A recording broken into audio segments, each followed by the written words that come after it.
Hello everyone and welcome to our YouTube channel the United India. तो कल रात की बात है, मैं और मेरी टीम को एक अनएक्सपेक्टेड इंटरव्यू मिला। हमको लगा था कि शायद इंटरव्यू ना हो पाए, लेकिन बहुत अच्छा इंटरव्यू हुआ। और ये इंटरव्यू था प्रोफेसर संजय जगताप का, जो कांग्रेस से हैं, जो है एमएलए पुरंदर हवेली से। तो आगे देखिए।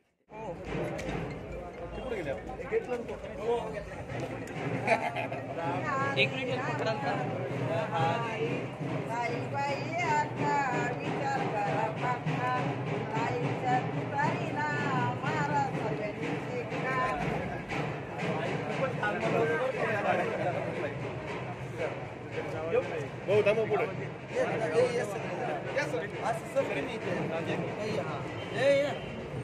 भाऊ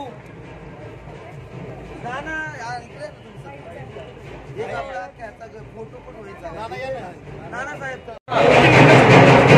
Hello everyone and welcome to our YouTube channel The United India. So today we have a very special guest with us, Mr. Sanjay Jagtap. He is an MLA of Purandar Haveli. Yes.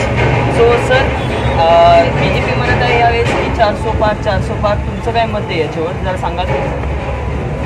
आज आपण जर बघायला गेलं तर इंडिया आघाडी जी आहे ती संपूर्ण देशामध्ये 270पेक्षा जास्त सीट घेऊन त्या ठिकाणी निश्चितपणे केंद्रामध्ये इंडिया सरकारचं, त्या ठिकाणी इंडिया आघाडीचं सरकार त्या ठिकाणी येतं आहे.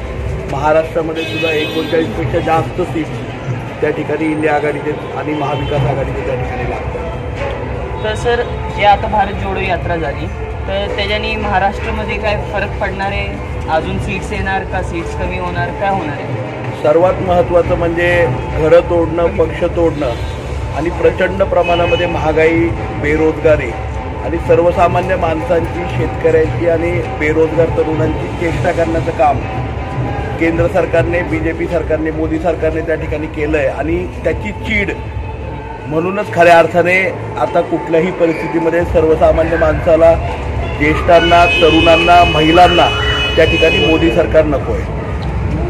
तर सर, आता हे जसे पार्टीज तोडत आहेत, तुमचे पण बरेचसे नेते घेतले, जसे की बाबा सिद्दीकी, अशोक चव्हाण तर अगोदरचे CM होते. तर असं काय आहे की आता जे तुमचे पुढचे नेते निवडून येणार ते दुसऱ्या पार्टीत जाणार नाही, याची काय गॅरंटी? सगळ्यात महत्त्वाचं म्हणजे आज जर बघायला गेलं ना तर सगळे नेते मंडळी आज समोरच्या पार्टीमध्ये गेलेले आहेत, कौरव 100 झालेले आहेत आणि इथे आता फक्त सर्वसामान्य माणसांचे, पांडवांचं प्रतिनिधित्व इथं राहिलेलं आहे. आणि त्यामुळे निश्चितपणे इंडिया आघाडी त्या ठिकाणी निवडून येणार आहे आणि महाविकास आघाडी त्या ठिकाणी निवडून येणार आहे. तर थँक्यू सर, तुम्ही आलात आमच्यासोबत, एक छोटासा मीटअप केला. धन्यवाद. तुम्हाला जर ऑडियन्सला काय सांगायचं असेल महाराष्ट्राच्या लोकांना, टोटल आमचं 1 लाखचं व्ह्यूअरशिप आहे, तर तुम्ही सांगू शकता. I would love to tell the United India, all the audience, that if you see today, we had a difference in opinions. Definitely, we never against the development, but we are against the development of particular only 24 corporate companies in India. We are with the development of each individual 140 crore Indians. That's all. तर आज तुम्ही बघितलात आपल्यासोबत एक आमदार होते. हां, ठीक आहे. तर